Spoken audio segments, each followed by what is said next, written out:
Hi, everyone, and welcome to the Headlamp community call. Today is Thursday, September 25th. Thanks so much for joining us.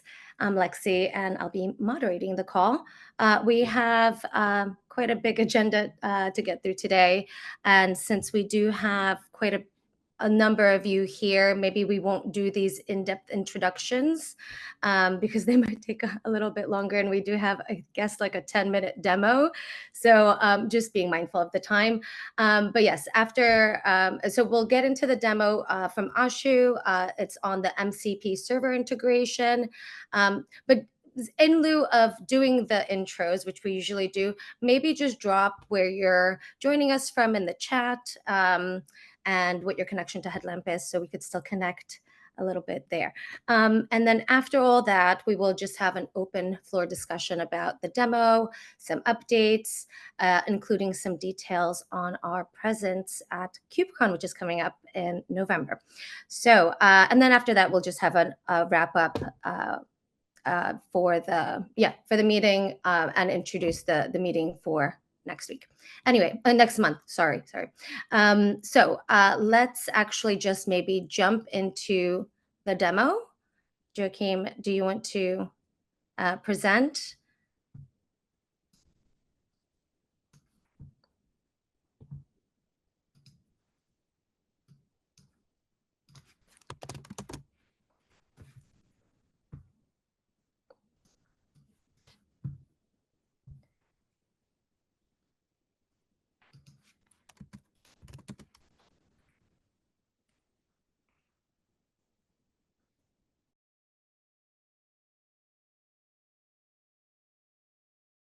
Sorry, I was muted. I was asking, like, can you actually hear the video audio? I do not hear it right now. Okay, so if I no, No, unless it's maybe something on my end, but I don't think so. No, I can't hear it either. Okay. right. 1 second. Let me see how I can share this. Choose.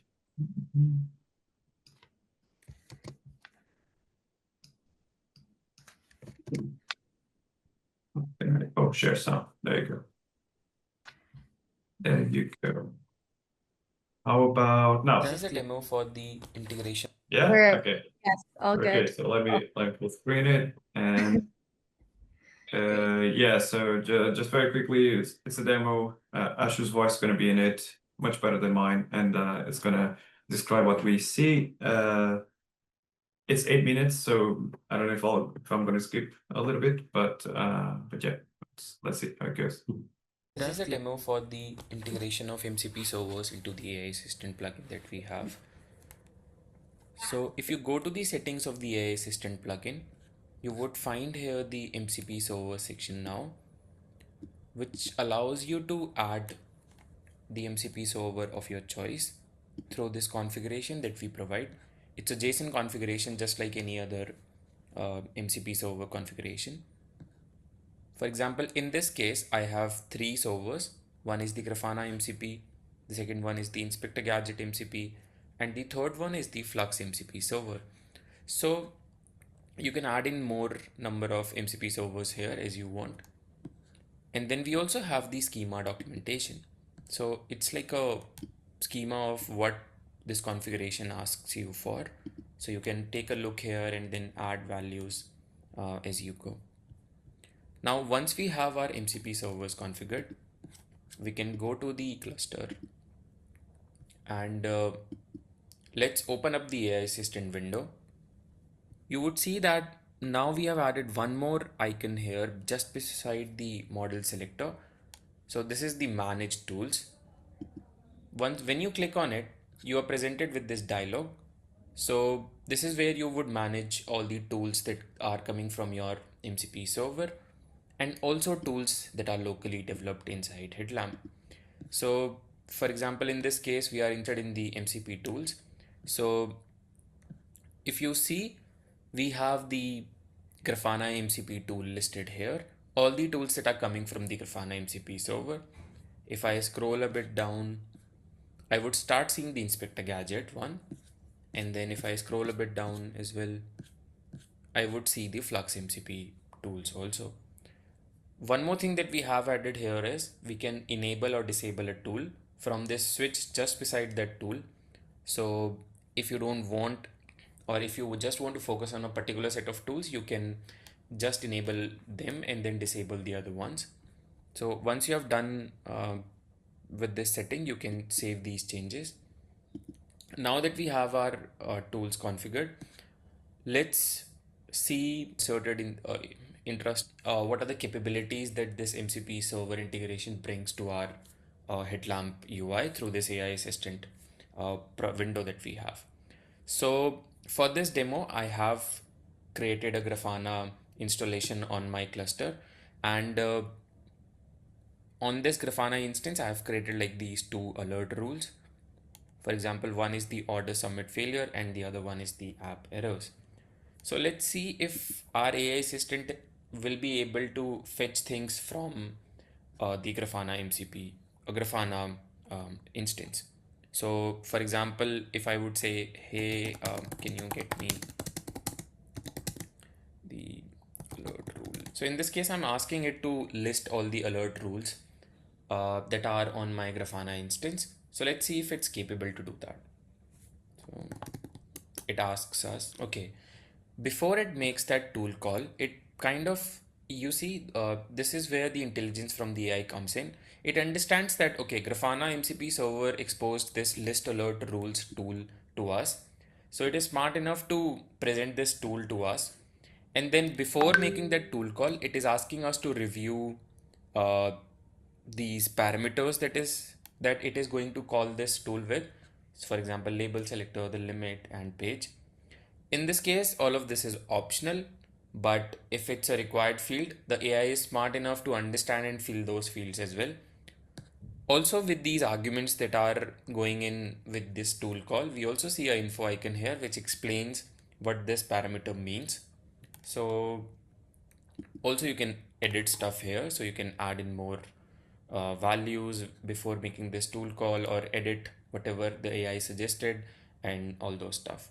So once we have configured this, we can allow this tool call to happen. Now you're presented with this response from the that tool call. So here you see it shows us that there are two alert rules.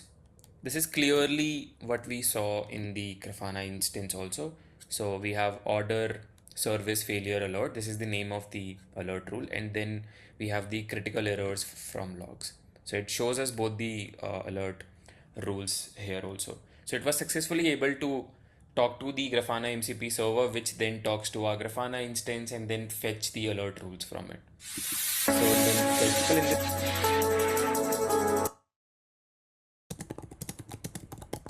So here I'm asking it if it's possible for me to look at the low level processes that are running in my cluster. So let me ask it this question. So these are such simple examples where Inspector Gadget actually shines. So it kind of says that it's gonna get that data. So okay, so you see it kind of understood that for this particular scenario we need the snapshot process gadget, and again it kind of understood that we want to get like a overview of all the processes coming in, the cluster wide processes. So it kind of added this filter smartly, and then this duration also is filled. So let's allow this tool to happen. Okay, so this is the data that we got from the snapshot process tool call.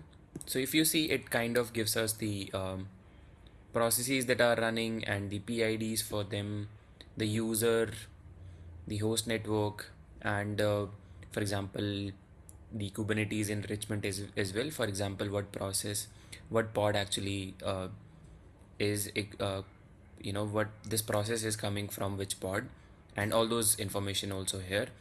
One thing that I want to show you from this, because it's a lot of data here, so if you would see, like, the first thing here is like a warnings box, which is like it focuses on the most critical things that we should look at right now from the data. So this is all coming up from AI.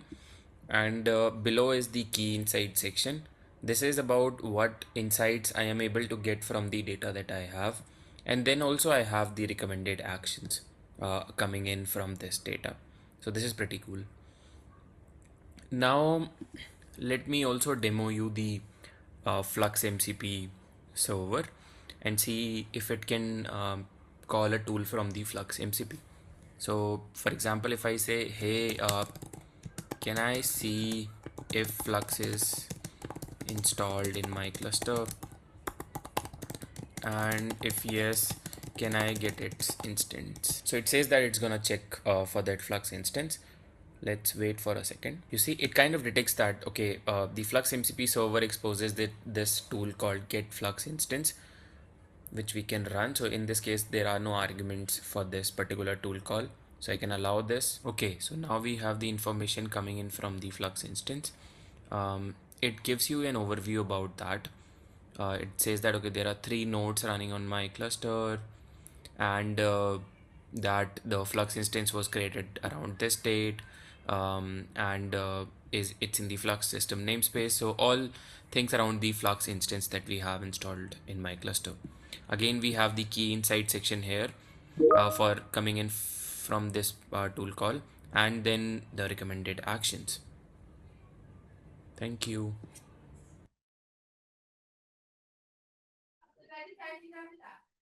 Where's the clap reaction? That one. Yeah, pretty cool demo. Let me stop sharing now. Just one thing before we go into any questions about the demo. Obviously, some of the UI needs to be refined. Like you saw lots of text in the MCP tools list, the one that you can enable and disable. We want to group it by MCP server to have a full disable or full enable as well, and also the tools here that showed in the demo on the inside the AI assistant that was supposed to show that okay, you're going to be able to see what's going on, what's going to be run, and to change it. But by default, that should be kind of not as exposed. So only if you want to like reveal all the details, that's when it should show you all the details. And a few other things to make the UI clearer. But I think it's a pretty cool thing that we're adding the MCP servers capability, and a pretty cool demo by Ashu, which I think.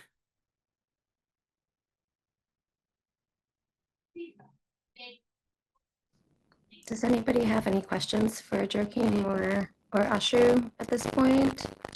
Or just any questions about Headlamp at all? Discussions? Or you could put them in the chat if you don't want to speak up. I could just read them out. Thank you for that presentation. That looks awesome. I've dabbled with it a little bit. I did put in an issue because we're a research institution. We have lots of GPUs, but we have to have authenticated access to OpenAPI compatible. I know this is an alpha phase and I don't expect it to come quickly, but hopefully eventually. But also, are you planning on supporting this in cluster, and all of these settings, will they be, can you programmatically add them to an in cluster install? Yeah, I can answer that, Josh. This one in particular, like the settings for the AI assistant in particular, but also other settings that we have, they're all client side, as you know. This has been initially by design because we didn't want to have people to install like a control plane or anything for Headlamp. That said, we have debated a few times how we could add support for that without you having to have a special server for Headlamp or something like that. So one of the things that is on the table is maybe leveraging the fact that it connects to Kubernetes clusters. So maybe we could use a namespace, and inside that namespace we could have at least a config map of settings, and the thing would be like, okay, if you connect to a cluster, or if it's configured to say, okay, this is the main cluster, the default cluster for from which to pull the settings from, then it checks the settings before it tries to look into something that is local, or to try to put the defaults, right? So that's because the use case is like you're saying, you want to maybe have this for all the clients or users in an institution. And in that case, you don't want everybody to go and having to to set up their own API keys, and you also don't want to share the API key with everybody. So definitely we want to add support for that. Thank you. Any other questions?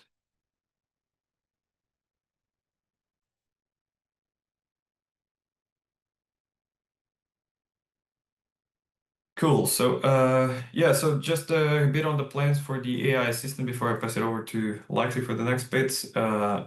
And the MCP is something that is very close, as you see. The stuff that I was talking with Josh about is also something that we want to do. And on top of that, one thing that we are aiming for is like how do plugins play a role in all this, right? Because plugins are a big part of what makes Headlamp valuable. So we have thought about it, and besides, of course, plugins declaring MCP servers that you can use or choose to use. Like, for example, if you install the Flux plugin, maybe it makes sense that suddenly you have the option to configure or to run the Flux MCP just because you installed the Flux plugin. At the same time, one thing that is much more complicated is, okay, so now you're getting data from all these MCP servers, like you saw in the Inspector Gadget one, and even the Flux one, but and that's text, and that's also tables. The tables look a little bit quirky in such a small window, so maybe what we should do is to allow the plugins to edit the results of the LLMs, and in a way that the plugins could say, oh, this is I'm the IG plugin. This is the IG content that was spit by the LLM.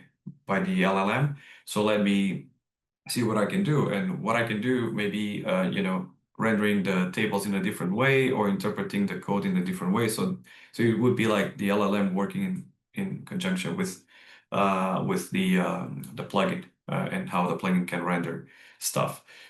But like I said, this is not as easy to make in such a standard way or standalone way. So we're still implementing that part.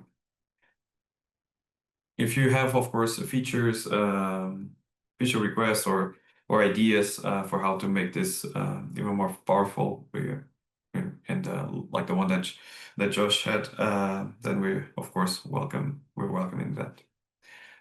Exit. Cool. Well, we got through that way faster than I anticipated. Sorry, I was like rushing before. Yeah, so if nobody has anything else, I'll kind of jump into the KubeCon announcement. So yeah, thanks, Joachim. And yeah, so KubeCon is coming up in November 10th to 13th. Headlamp is going to have a booth in the project pavilion for the entire showcase, which is the entire 3 days. It's pretty much like a long 2 days and then a shorter last day. But there's going to be plenty of opportunities to come by and see us. There's going to be, so you could meet the maintainers. I'm sure maybe we'll have some demos, swag, and you could just come by if you're attending the event and chat about anything Headlamp in person. There's also going to be a Headlamp Contrib Fest on the Tuesday, November 11th at 2:30 local time. And if you're not familiar with what Contrib Fest is, it's basically just a session, an in-person session where maintainers and community members can kind of collaborate together on different project issues, bug fixes, any technical items that would benefit from an in-person collaboration. Usually we also, sorry, Lexi, but usually we also do it in a form of a workshop. So people interested in also starting out with Headlamp can go there for an in-person session. Fantastic. Yeah, and I'll also have all this information. I'll post it on the Slack channel later, just because right now I'm kind of rambling through it. There's a lot of times and dates. Yeah, and also Will Case, our product manager, is going to be having a talk about the new AI client on the 11th. Sorry, I lost it. Tuesday the 11th at 5 p.m. local time. And then one more thing about booth staffing. I always thought it was just for maintainers, but apparently contributors could also come in and help out. So if you do want to jump in and help out, it is going to be a long 3 days. So if anything, I'm going to drop a document here and in the Slack, so that anybody that wants to kind of come in and help us out, that will be great. And I didn't even mention, from the maintainers and the contributors for the project, we have Joachim attending, Will Case, and Alexander. Is there anybody else that I missed? I think that's... No, those are us. That's cool. Okay. Okay. So that's kind of it for the announcements about KubeCon. But does anybody have anything to add there? Or Joachim, do we have any other announcements besides that? Any event announcements? I think that's it, right? Or... I think that's it. We like to talk to people in real life when possible. So if people are going there, that's definitely a good opportunity. Yes, perfect. Are we going to have any demos? You're going to do demos at the booth as well, or? Yeah, so usually we have the computer connected to a screen with a couple of demos. Sometimes when people ask us particular stuff, we also usually have Headlamp ready to show. And in the course of the event, it's normal that there are, in the project pavilion, usually there are like talks that we sign up to, but that's only like during the event when we're gonna know when that happens. And in the past, I've also given talks in the Microsoft booth about it, so maybe something like that happens. But yeah, but the ones that we know about so far are the ones that I mentioned. Yeah, you will definitely be busy. I know, okay. so. Okay. Does anybody else kind of have anything else that they want to add in the community? We kind of, ended a little bit earlier than I expected. So Or just a want discussion, open discussion on any topics you want. topics. Yeah.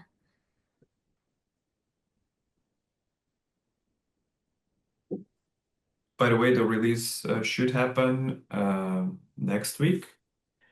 We are aiming for next week. There's always a possibility that it goes into the week after that. But yeah, that's what we're aiming for. And if you saw the past version, we introduced these projects which is a kind of a different view on the applications or deployments that one runs in Kubernetes. So not so much from the operator's point of view, but more from a developer point of view. We're opening the ability for plugins to change that even more, and also maybe a few tweaks related to that. That's one of the things, but also other smaller changes, I would say, throughout the UI. Thank you. Anyone has a question or comment?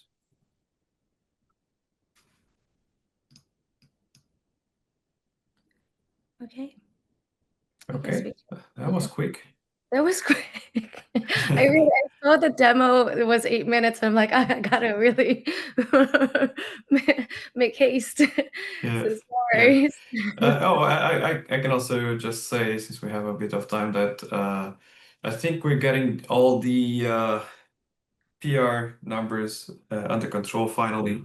So we used to have around 100 PRs, and always now we're down to 60, I believe. So it's still a lot, right? But it's 40% less. So we're going through those. It's still the case that sometimes, especially if it's older PRs, we drop the ball on those a few times just because of the workload. If you're like, nobody's reviewing that and such, just ping us on Slack. you know, if people are really panning it and they're willing to update those, and when there's like a review and all that, so we of course will try to prioritize that over other things we have. So yeah, if that's the case, feel free to ping us on Slack. Totally fine. We can also just justify that we cannot do it right away or so, but want to be transparent about that. Awesome. Good job. Yeah. Okay. All right. So our next community call is going to be on Thursday, October 23rd. It is 8 p.m. UTC. So that is our North America friendly session. So that's 1 p.m. Pacific, 4 p.m. Eastern. I'll probably be there with Will Case again next time. So we're always looking for demos. So anybody in the community that wants to present anything, let me know on Slack or anywhere else that you communicate with us. And then, yeah, we could have it presented at the next meeting. But yeah, in the meantime, you could contact anybody from the team on the Kubernetes Slack, so the Headlamp channel, or on GitHub. And thank you, Ashu, for the demo, Joachim for your expertise, and everyone else for being here today. And Lexi for organizing this and driving this.